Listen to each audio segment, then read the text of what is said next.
from police station. 3 police ranks under close arrest. HGP Nightly News begins now.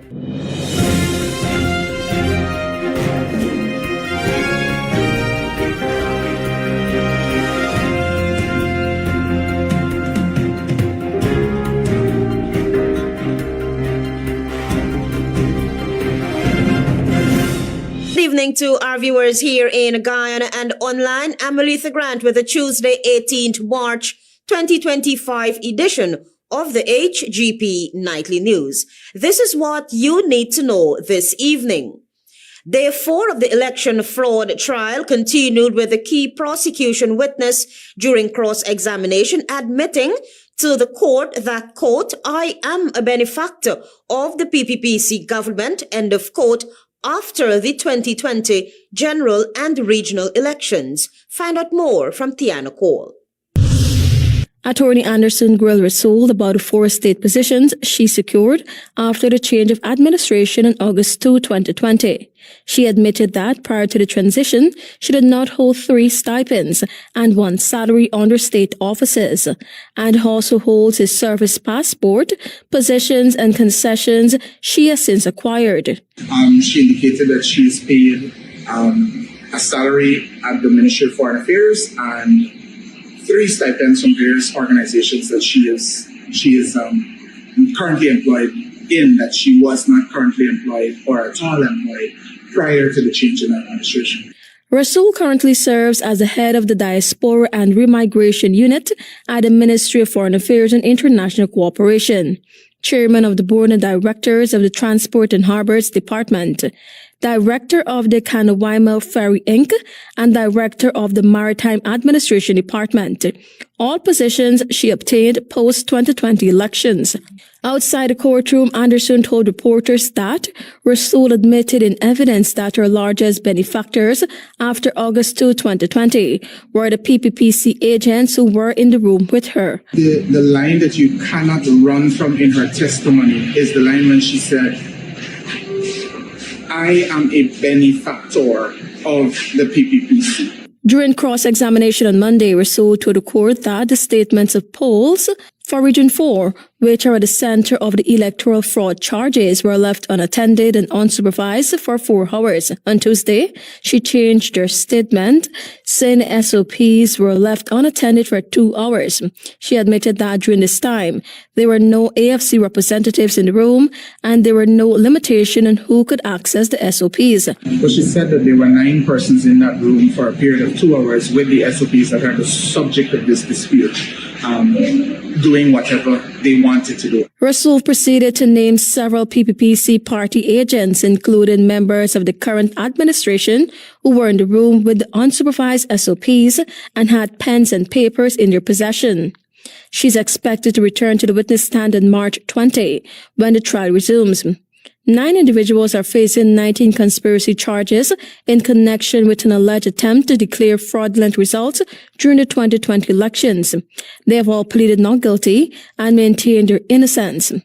Tiana Cole reporting for the HGP Nightly News. The Working People's Alliance is convinced that the People's Progressive Party civic government has information on the real reason behind the recent detention of social media activist Melissa Atwell. Here is more. As the Ministry of Foreign Affairs continues to remain silent on the detention of human rights activist Melissa Atwell, also known as Melly Mel, the Working People's Alliance, WPA, has called on the Guyana government to inquire from its United States counterparts the reason for Melly Mel's detention. Leader of the WPA, Dr. David Hines, said the party is not swayed by government's announcement that it had nothing to do with Atwell's detention by Homeland Security. We feel that the government of Guyana and the government of the United States must say to the public exactly what has transpired here. One can hypothesize that the government had something to do with it, given the threats that have been made in the past. Atwell, a staunch critic of the People's Progressive Party civic government, remains in the custody of the United States Immigration Services and is expected to appear before a judge soon. We call on the government of Guyana, therefore. We call on the government of Guyana not just to say that it was not involved in Ms. Atwell's arrest, but to find out from the United States government and to inform the Guyanese public what the United States government has said is Ms. Atwell's offense. There must be some reason why she was arrested. At least two government ministers, Attorney General Anil Nandalal and the Minister within the Ministry of Public Works, Deodat Indar, have filed multi-million-dollar defamation lawsuits against Atwell because she exposed them. A usually reliable law enforcement official told Nightly News that well over 200 charges are being prepared for Atwell, should she be sent back to Guyana by the United States. What we do know is that there has been a back and forth between the government and Ms. Atwell. It seems as if Ms. Atwell has ruffled feathers in the halls of power in Guyana.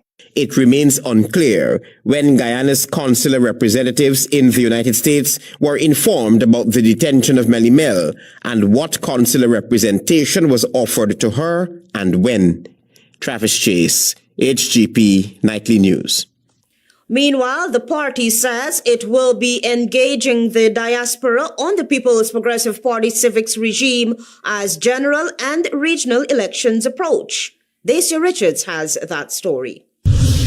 Speaking during his party's weekly press conference, co-leader of the Working People's Alliance WPA, Dr. David Hines, acknowledged that press statements aren't getting them anywhere on enlightening the public on national actions being taken by the People's Progressive Party civic government. We have to take this matter to the people of Guyana. We have to go into the communities. We have to alert the people of Guyana. Dr. Hines added that the incumbent administration has to be halted in their tracks as he believes they are on a path to authoritarian governance. And now we are faced with another avalanche, to quote a term that the PPP is now using, another avalanche of authoritarianism, this time grounded in the contradictions of being a petrol state. Pointing out that the general and regional elections are approaching, the co-leader expounded that there is an urgent need for change. That everything has to be put on the table. That this election is not just a normal election about electing a government. This is an election that is largely about turning back the menace of authoritarianism. He is confident that should an authoritarian regime return to government after the upcoming regional and general elections, the country will be in hot water. The PPPC government has found itself facing a barrage of criticism for its handling of the health, oil and gas, agriculture, utilities and infrastructure sectors. While the government says it welcomes constructive criticisms, its spokesperson, General Secretary of the party, who is also the country's sitting Vice President Barra Jaglio, did announce that the government will be going after its critics. Many are asking whether it's a subtle attempt by the incumbent regime to curtail and control the narrative. For HGP Nightly News, I am Dacia Richards. Join us after the break for more news.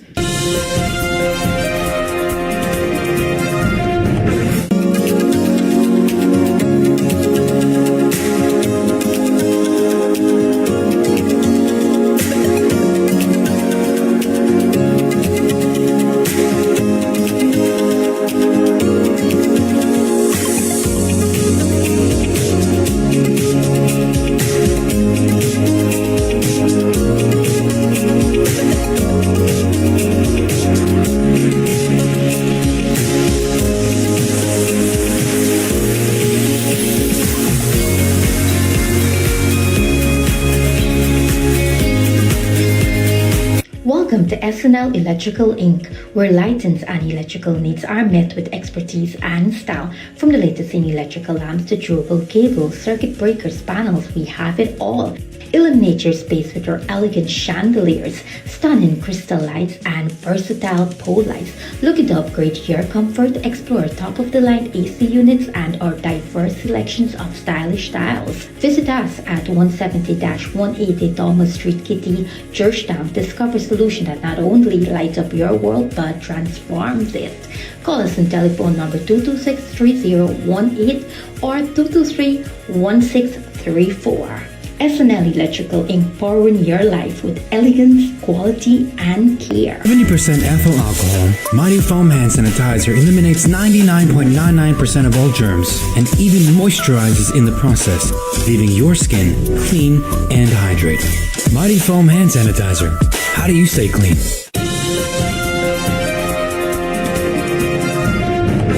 Welcome back. You're watching the HGP Nightly News.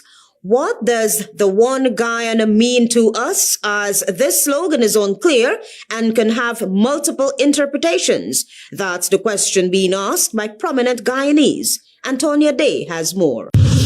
Many political commentators and opposition representatives have blamed the government for the promotion of its One Guyana slogan. Public figures like Amanza Walton Desir and Pandit Ubaj Narang have criticized the government regarding the slogan's imprint on the new national passport and the $2,000 bill.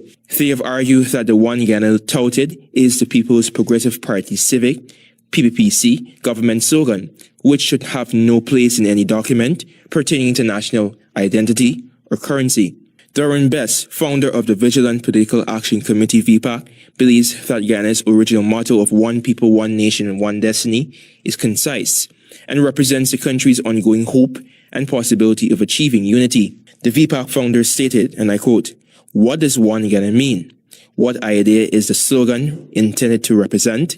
If the intended interpretation is the idea of coming together of all people for the purpose of working together for a common destiny, then why campaign to change our nation's motto, which has represented the idea for more than 50 years?" Unquote. He noted that the recent attacks on anti-government commentator Melissa Melimel Atwell, Guyanese businessman Azruddin Mohammed, among other examples, contributes to a misrepresentation of the slogan's message as promoted by the government. The VPAC founder argued that these events demonstrate that Guyana is not one Guyana, as championed by the Ali-led regime, and that there is a greater need for societal unity. Meanwhile, chairman of the Forbes Burnham Foundation, Kiwe Copeland, has also called the state out for its attempt to erode the country's original motto. In an audio statement shared with Nightly News, Copeland describes this move as a slap in the face of nationalism.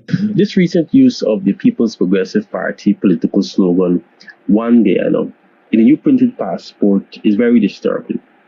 You see, One Guyana slogan has been forced upon citizens of Guyana and has been used in replacement of our country's national motto. He said this constant promotion of One Guyana is not reflective of the country's current society, but rather serves as a political gimmick. Today, persons have added the One Guyana political slogan to their art, their music, to their products, just to secure government support and avoid being left in the dark of favor, which says a lot. The PPP has gone way too far by printing their political slogan onto the passport. This is the ultimate act of imposing their values on the citizens of Guyana. Copeland is urging Guyanese, primarily the younger generation or population, to not be caught up by the optics, as the Ali-led regime does not genuinely care about the well-being of citizens. This is not just about a phrase, it is about the erosion of patriotism and the manipulation of our national symbols. I'm Antonio Day reporting for the HGP Nightly News. Meanwhile, Alliance for Change leader Nigel Hughes says government's recent action to imprint the One Guyana slogan on the national passport and the $2,000 bill is a desecration to the country's national policies and its symbols of nationhood. Here again is Antonio Day. The Alliance for Change AFC leader Nigel Hughes, in adding his voice to the emblazoned One Guyana slogan conversation, told Nightly News that this is a political slogan, pirated by the current government and sends the wrong signal or message to the country's allies. The AFC leader, who is also a prominent attorney at law, deemed this a desecration to the symbols of nationhood and an attempt to overshadow Guyana's original motto, One People, One Nation, and One Destiny. This is particularly disturbing in two levels. One, the fact that the national document would be used for the political slogan of the party in government at the time. And two, it has now set a precedent for future governments, if they were so disposed, to use the same document for placing whatever they think is their national political symbol.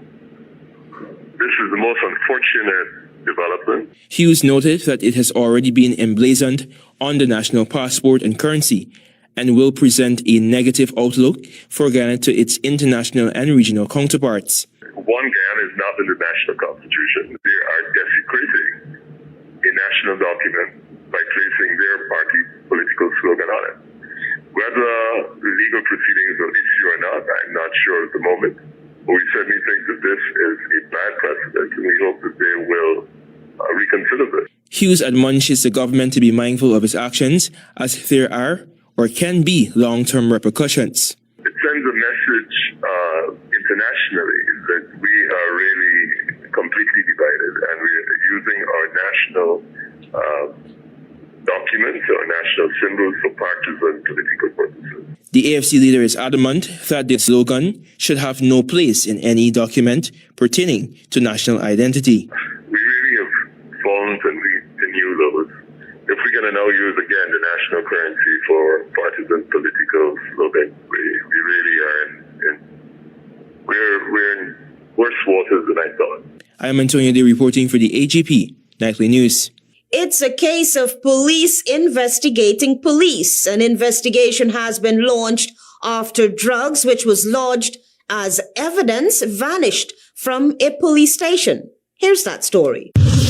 3 police ranks have been placed under close arrest after a large quantity of foreign marijuana disappeared from the Rumville police station's evidence locker. While the police opted to remain silent on the arrest of the police ranks and the theft of the evidence, Nightly News has been informed that the drugs were discovered missing during an inspection of the evidence locker 2 days after the evidence was lodged. In a case of police investigating police, a special team from the Criminal Investigations Department has been tasked with investigating the theft of the drugs.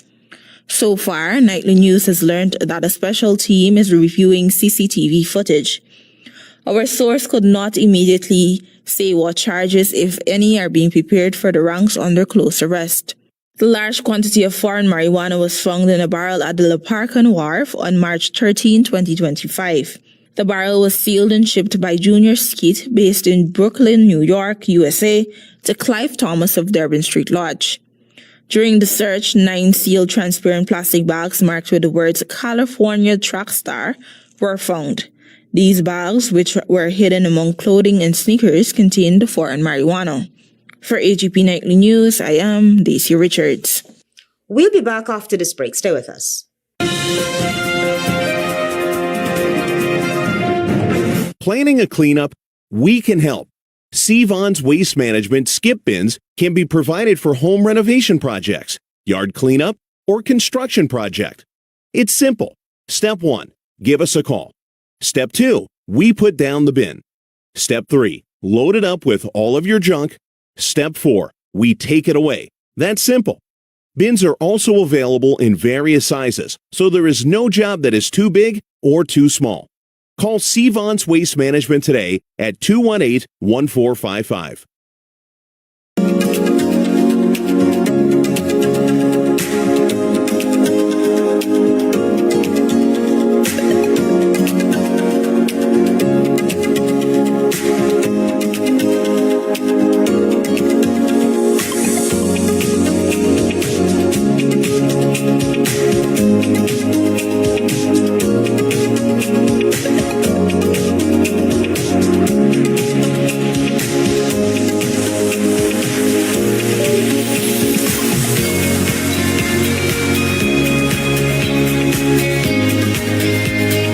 Smart Minds Educational Institute, offering preschool, nursery, and primary levels. Finally, a school that is every parent's dream, located at 69 Crow Street, offering academic excellence, trained qualified teachers, small class sizes, personalized care, and one-to-one attention for your little ones. So if your child is for preschool, nursery, or primary level, come to Smart Mind, located at 69 Crow Street, or call 231-4885 or 600-9229 to enroll now.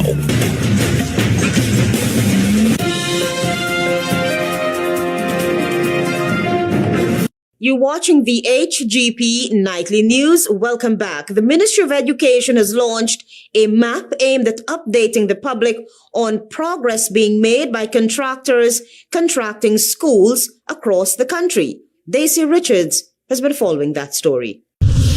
The Ministry of Education on Tuesday officially launched an initiative dubbed Project MAP, aimed at updating the public on progress being made by contractors constructing schools across the country. According to the ministry, the project is designed to ensure transparency and public engagement. Minister of Education Priya Manik-Chan said there are numerous projects that the Education Ministry is undertaking, along with a large number of inquiries for information that cannot be accessed in one place.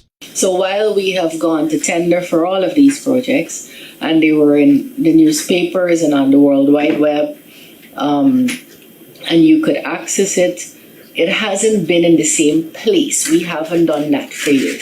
The minister added that as such, they created a map of Guyana with all the projects included. We'll show you exactly where every nursery, primary, secondary, and dorms will be uploaded and perfected by tomorrow, is being built, rebuilt, or significantly extended.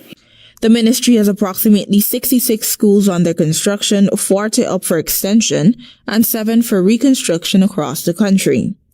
The digital map, which is open to the public, will allow persons to track the status and progress of any given school. The site can be accessed through the ministry's website. For HGP Nightly News, I am Daisy Richards.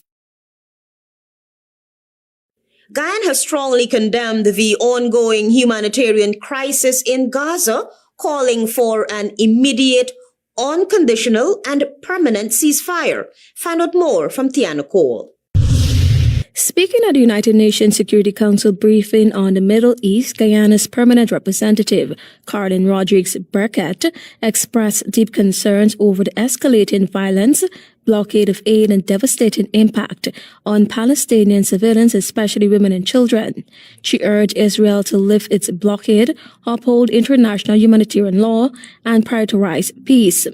Palestinians are observing another Ramadan marked by deprivation and renewed destruction.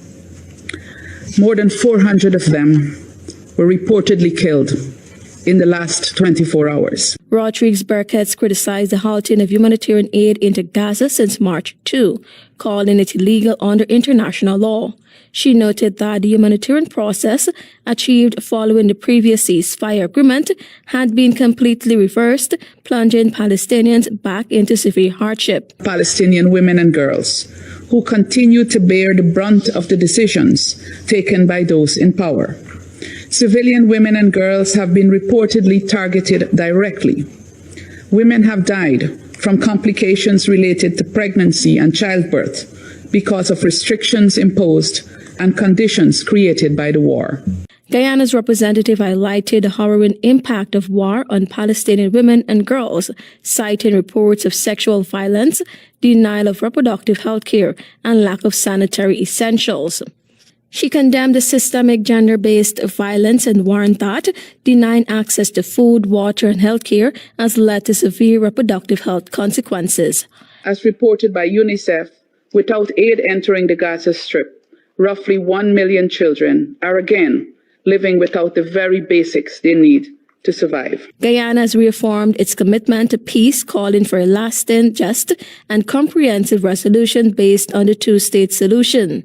Rodrigues-Burkett demanded the release of hostages and Palestinian detainees held without charge, urging the international community to set up a humanitarian aid effort to support Gaza's recovery and reconstruction.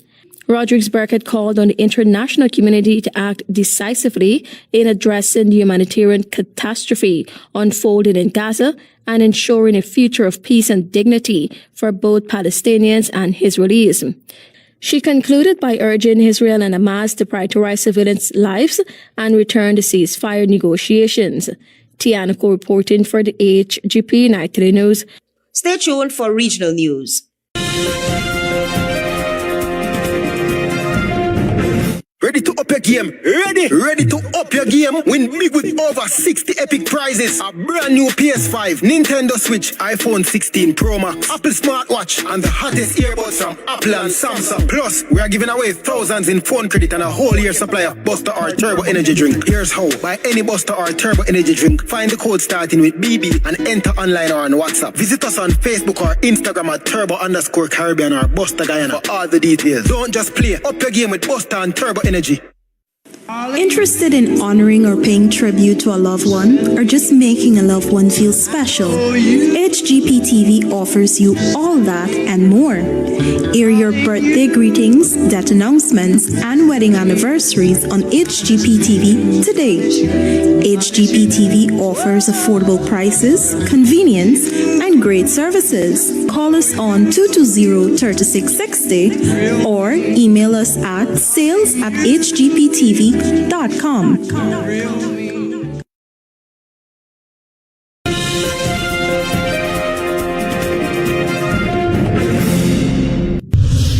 Good evening and welcome to Tuesday's edition of the Regional News. Stuart Young has taken the oath of office to become Trinidad and Tobago's 8th Prime Minister. This ceremony took place at the office of the President, St. Anne's. Young replaces Dr. Keith Rowley, who officially resigned from the post on Monday after spending 2 terms as head of the government. Camille Robinson-Rigas was also sworn in as the new Attorney General and Minister of Legal Affairs. She takes over from Reginald Amor, who resigned to take up a job in the Eastern Caribbean Supreme Court based in St. Lucia.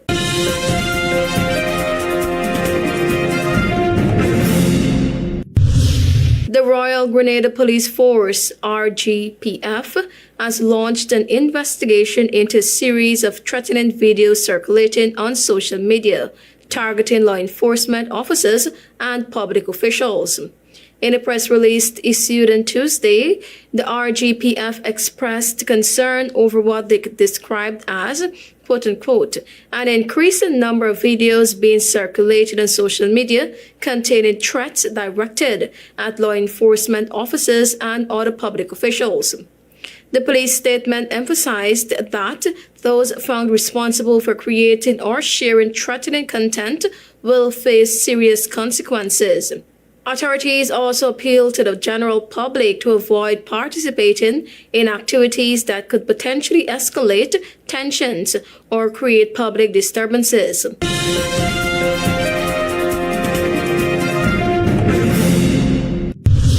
And now for some international news. A small plane crashed while taking off from the Honduran island of Roatan on Monday, leaving 12 people dead. Among the victims were prominent musician and Honduran politician Aurelio Martinez. The Civil Aeronautics Agency of Honduras said in a statement that the accident occurred on March 17 shortly after 6 p.m. local time at the Juan Manuel Galvez International Airport, when a Jetstream 32 carrying 15 passengers and 2 crew members attempted to depart on the northern coast of Honduras. The National Police of the Honduras confirmed via a social media post that only 5 of the 17 people on board survived the initial impact. By the early morning hours, all but 1 body has been recovered from the water, they said. Rescue and recovery efforts continued into Tuesday morning, and as of 10 a.m. local time, the agency posted photos of first responders continuing the work on the rocky shorelines. Survivors were also assisted by local fishermen working close to the crash site, local outlets reported. Thank you for watching. I am Tiana Cole.